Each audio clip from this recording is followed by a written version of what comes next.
إن الحمد لله نحمده ونستعينه ونستغفره ونعوذ بالله من شرور أنفسنا ومن سيئات أعمالنا من يهده الله فلا مضل له ومن يضلل فلا هادي له وأشهد أن لا إله إلا الله وأشهد أن محمدا عبده ورسوله يا أيها الذين آمنوا اتقوا الله حق تقاته ولا تموتن إلا وأنتم مسلمون يا أيها الناس اتقوا ربكم الذي خلقكم من نفس واحدة وخلق منها زوجها وبث منهما رجالا كثيرا ونساء واتقوا الله الذي تساءلون به والأرحام إن الله كان عليكم رقيبا يا أيها الذين آمنوا اتقوا الله وقولوا قولا سديدا يصلح لكم أعمالكم ويغفر لكم ذنوبكم ومن يطع الله ورسوله فقد فاز فوزا عظيما أما بعد فإن خير الحديث كتاب الله وخير الهدي هدي محمد صلى الله عليه وسلم وشر الأمور محدثاتها وكل محدثة بدعة وكل بدعة ضلالة وكل ضلالة في النار أعوذ بالله من الشيطان الرجيم بسم الله الرحمن الرحيم يوم يأتي لا تكلم نفس إلا بإذنه فمنهم شقي وسعيد فأما الذين شقوا ففي النار لهم فيها زفير وشهيق خالدين فيها ما دامت السماوات والأرض إلا ما شاء ربك إن ربك فعال لما يريد وأما الذين سعدوا ففي الجنة خالدين فيها ما دامت السماوات والأرض إلا ما شاء ربك عطاء غير مجذوذ رب اشرح لي صدري ويسر لي أمري واحلل عقدة من لساني يفقه قولي رب زدني علما اللهم صل وسلم على نبينا محمد صلی اللہ علیہ وسلم وبارک علیہ۔ محترم حاضرین جمعہ، اسلامی بھائیوں، بزرگوں، نوجوانوں، عزیز بچوں اور پردہ نشین خواتین اسلام، خطبہ مسنونہ کے بعد آپ کے سامنے سورہ ہود کی کچھ آیتیں پڑھی گئی ہیں، جن آیتوں میں اللہ رب العالمین نے اس بات کا تذکرہ کیا ہے کہ قیامت کا دن وہ دن ہے جس دن اللہ کی اجازت کے بنا، اللہ کی اجازت کے بغیر کوئی بات نہیں کرے گا، اور جو لوگ بھی اللہ کے سامنے حاضر ہوں گے ان میں دو طرح کے لوگ ہوں گے، فَمِنْهُمْ شَقِيٌّ وَسَعِيدٌ، ایک وہ بندہ ہے جو بد نصیب ہوگا اور دوسرا وہ ہے جو خوش نصیب ہوگا۔ اللہ آگے ان دونوں کا نتیجہ بتاتے ہیں، رزلٹ بتاتے ہیں۔ فَأَمَّا الَّذِينَ شَقُوا فَفِي النَّارِ، جو بد نصیب ہوں گے وہ جہنم میں جائیں گے، وَأَمَّا الَّذِينَ سُعِدُوا فَفِي الْجَنَّةِ، اور جو خوش نصیب ہوں گے وہ جنت میں جائیں گے۔ خوش نصیب کون ہے؟ بد نصیب کون ہے؟ جنت اور جہنم کے اعتبار سے یہ دونوں کیسے لوگ ہوں گے ہم اچھے سے جانتے ہیں۔ آج کے اس خطبہ جمعہ میں آپ کے سامنے جو بات رکھنی ہے وہ یہ کہ ہم اپنے آپ کو بد نصیبی اور بدبختی سے کیسے بچا سکتے ہیں۔ بد نصیبی سے، بدبختی سے ہم اپنے آپ کو کیسے بچا سکتے ہیں، کیا طریقے ہیں، کیا اسباب ہیں، کیا وجوہات ہیں جن کی بنا پر دنیا کے اعتبار سے بھی اور آخرت کے اعتبار سے ایک بندہ اپنے آپ کو بد نصیب ہونے سے، بدبخت ہونے سے بچا سکتا ہے۔ لیکن اس سے پہلے ایک سوال ہے، وہ سوال یہ ہے کہ بد نصیب ہونے کی نشانیاں کیا ہیں؟ کیسے پتا چلے گا کہ بھائی میں بد نصیب ہوں؟ ابھی تو رزلٹ نہیں آیا، آخرت میں رزلٹ آئے گا۔ ابھی کیسے پتا چلے گا جبکہ ہم دنیا میں زندہ ہیں، ابھی ہماری زندگی ہے، کیسے پتا چلے گا کہ ہم بدنصیب ہیں یا خوش نصیب ہیں؟ تو بدنصیبی کی کچھ علامتیں ہیں، کچھ نشانیاں ہیں۔ اگر ہماری زندگی میں وہ ہیں تو سمجھ لیجئے کہ ہم بدنصیب ہیں، ہم بدبخت ہیں۔ الفاظ یہ کوئی جو ہے وہ گالی نہیں ہے کہ آپ سمجھے کہ کیا لفظ بولا جا رہا، فارسی زبان کا بدبخت مطلب بدنصیب جس کو آپ بولتے ہیں۔ تو کیا نشانیاں ہیں، کیا علامتیں، پہلے وہ جانتے ہیں، پھر بدنصیبی سے بچنے کے اسباب اور طریقے آپ کے سامنے بیان کریں۔ پہلی نشانی ہے بدنصیبی کی، وہ ہے دل کا سخت ہو جانا۔ انسان کا دل اگر سخت ہو جائے نا، اس سے بڑا بدنصیب کوئی نہیں ہے۔ کیوں؟ کیونکہ پھر اس کے دل پر کوئی چیز اثر ہی نہیں کرے گی۔ قیامت کا تذکرہ ہو، جنت جہنم کا تذکرہ ہو، قبر کا تذکرہ ہو، موت کا تذکرہ ہو، کوئی فرق نہیں پڑتا اس کو۔ رمضان میں وہ کیسا تھا، رمضان کے بعد کیسا ہے، اسے بتایا جائے، فرق نہیں پڑتا اس کو۔ کیوں؟ کیونکہ اس کا دل سخت ہو گیا ہے۔ اللہ نے کیا کہا؟ سواء علیہم اانذرتہم ام لم تنذرہم۔ آپ ایسے لوگوں کو چاہے ڈراؤ چاہے نہ ڈراؤ، سمجھاؤ نہ سمجھاؤ، برابر ہے۔ کیوں؟ ختم اللہ علی قلوبہم، اللہ نے ان کے دلوں پر مہر لگا دیا۔ اور مہر کیوں لگتا ہے؟ کلا بل ران علی قلوبہم ما کانوا یکسبون، انسان کے برے اعمال کی وجہ سے اللہ دل پر مہر لگا دیتا۔ یہ بدنصیبی کی پہلی علامت کہ انسان کا دل سخت ہو جائے، انسان کا دل اتنا سخت ہو کہ اسے اپنی موت بھی یاد آئے تو وہ روتا نہیں، اسے قبرستان میں بھی پہنچا دیا جائے کوئی فرق نہیں پڑتا اس کو، اسے قبر کا تذکرہ اس کے سامنے کیا جائے لیکن اسے کوئی مسئلہ نہیں ہے، بھائی دیکھا جائے گا۔ یہ پہلی علامت، پہلی نشانی انسان کی بدنصیبی کی کہ اس کا دل سخت ہو جائے۔ دوسری علامت آنکھوں کا پتھر ہو جانا، مطلب اللہ کے خوف، موت کی یاد، قبر کا تذکرہ، جہنم کا ڈر، ان کی وجہ سے آخری بار ہم کب روئے تھے یاد کیجیے۔ ہمارے یہاں کا انسان ڈرامے دیکھ کر روتا ہے، فلمیں دیکھ کر روتا ہے، حالانکہ اسے پتا ہے سب اسکرپٹڈ ہے، سب ڈرامہ ہے، ڈھکوسلا ہے، سب بنایا ہوا ہے، یہ کوئی سچائی نہیں ہے، یہ صرف ایک ڈرامہ ہے، دکھاوا ہے، چھلاوا ہے، بس اور کچھ نہیں۔ لیکن اسی چیز کو انسان دیکھ کر روتا ہے، ویڈیوز دیکھتا روتا ہے، ماں کی محبت کا تذکرہ، باپ کی محبت کا تذکرہ، فلاں کی محبت کا تذکرہ، کسی کے ساتھ برا سلوک ہو رہا ہے وہ دیکھ کر انسان روتا ہے، سب ڈرامہ ہے۔ لیکن موت کی یاد، قبر کی یاد، جہنم کا تذکرہ، اس کو سوچ کر، آخرت کا سوچ کر ہم کب روئے تھے یاد نہیں یاد ہے۔ آنکھوں کا پتھرا جانا یہ بھی بدنصیبی کی علامت کہ ہم روتے ہی نہیں ہیں، ہماری آنکھ سے آنسو ہی نہیں نکلتے ہیں کہ اللہ پکڑ کر سکتا ہے۔ قبر کا، موت کا تذکرہ آتا تھا، صحابہ روتے تھے۔ پیارے نبی صلی اللہ علیہ وسلم خطبے میں ایک مرتبہ آپ نے موت کا تذکرہ کیا، قبر کا تذکرہ کیا، صحابہ رونے لگے، اتنا روئے کہ پیچھے صفوں میں عورتیں تھیں، ان کو سنائی نہیں دیا کہ آگے نبی صلی اللہ علیہ وسلم نے کیا بیان فرمایا، اتنا رونے کی آواز آ رہی تھی صحابہ کی۔ ہم تو روتے ہی نہیں ہیں، فرق نہیں پڑتا ہم کو، کیوں؟ اس لیے کہ ہماری آنکھیں پتھر ہو گئی، ہمیں رونا نہیں آتا، رونا تو چھوڑیے ہمیں منہ بنانا نہیں آتا، اللہ تعالیٰ کے سامنے منہ بنا کر کے ہمیں اللہ کے سامنے اپنی فریاد رکھنا نہیں آتا۔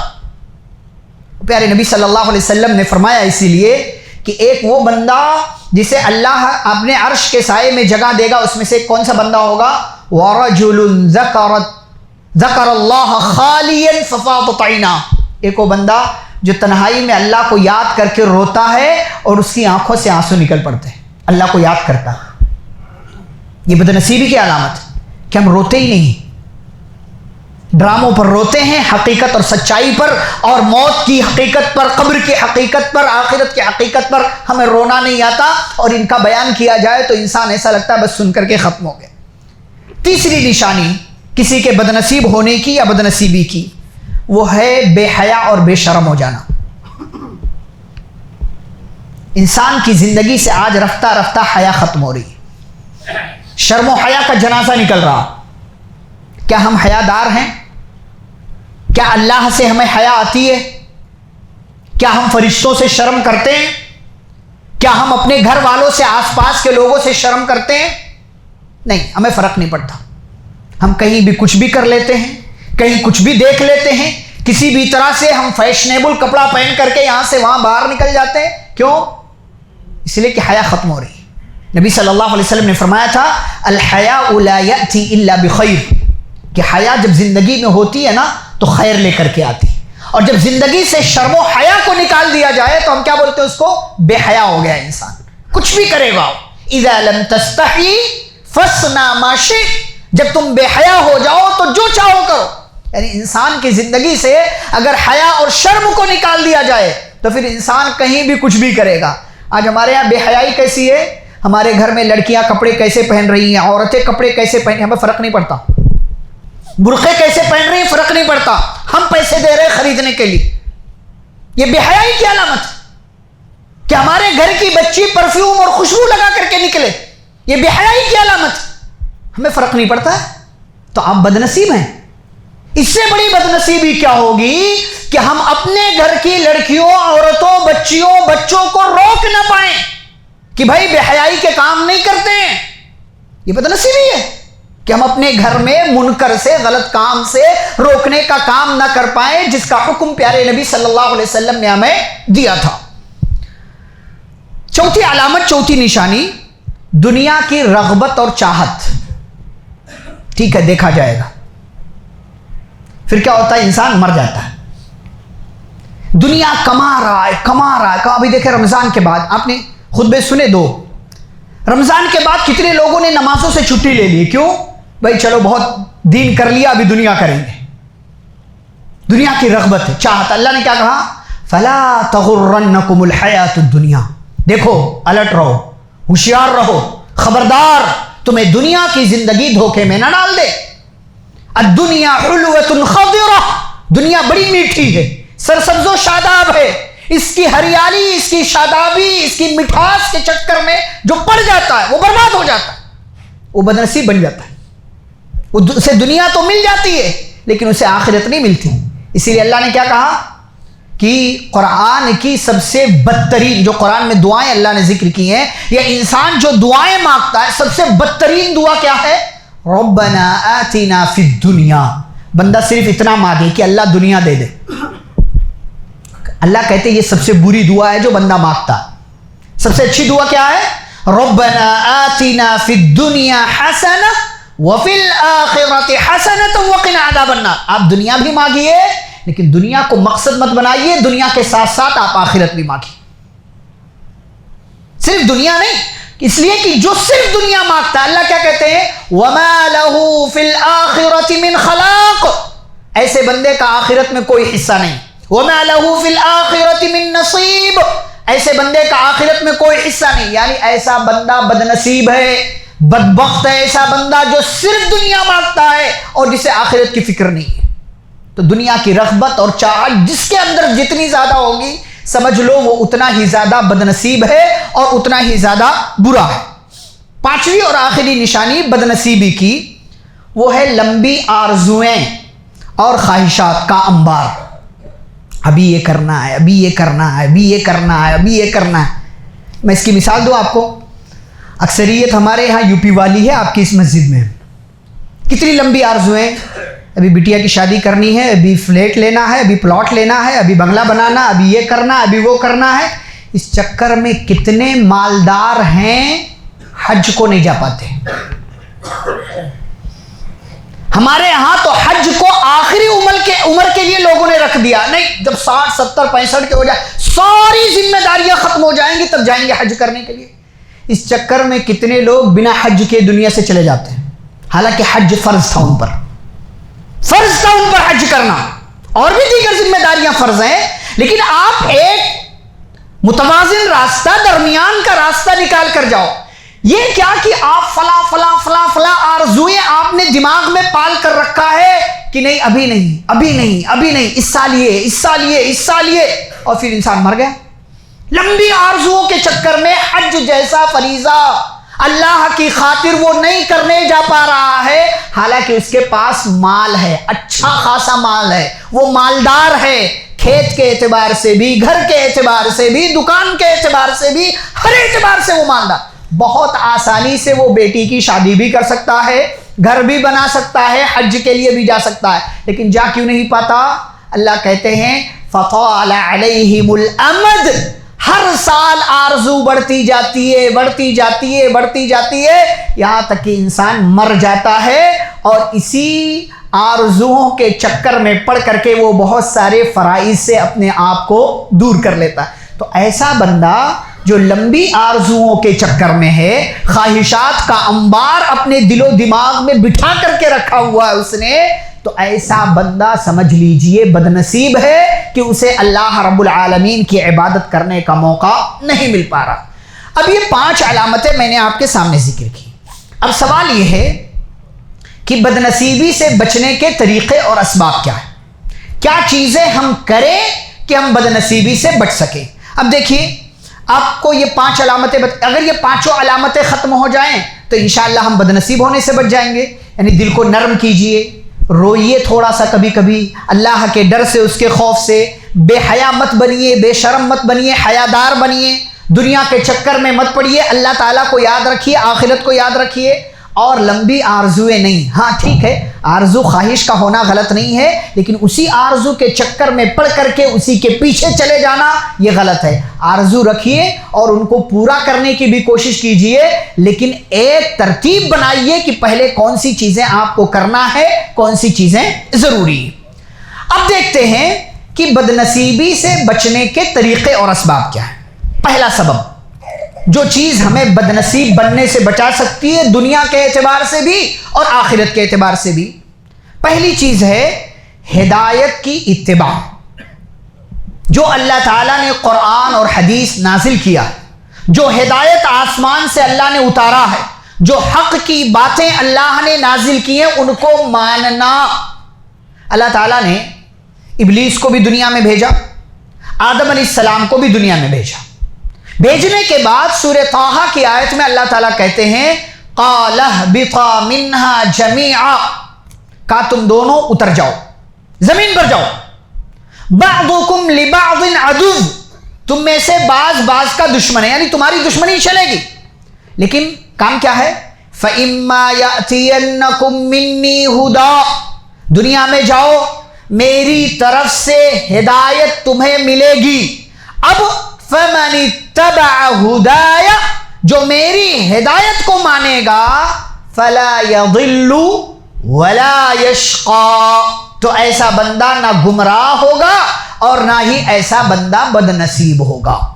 بہت بڑا جملہ اللہ تعالیٰ نے ارشاد فرمایا، کہا جو میری ہدایت کو مانے، جو قرآن و حدیث پر چلے، اور اس پر چلے کون؟ سب سے پہلے صحابہ کرام رضی اللہ عنہم اجمعین۔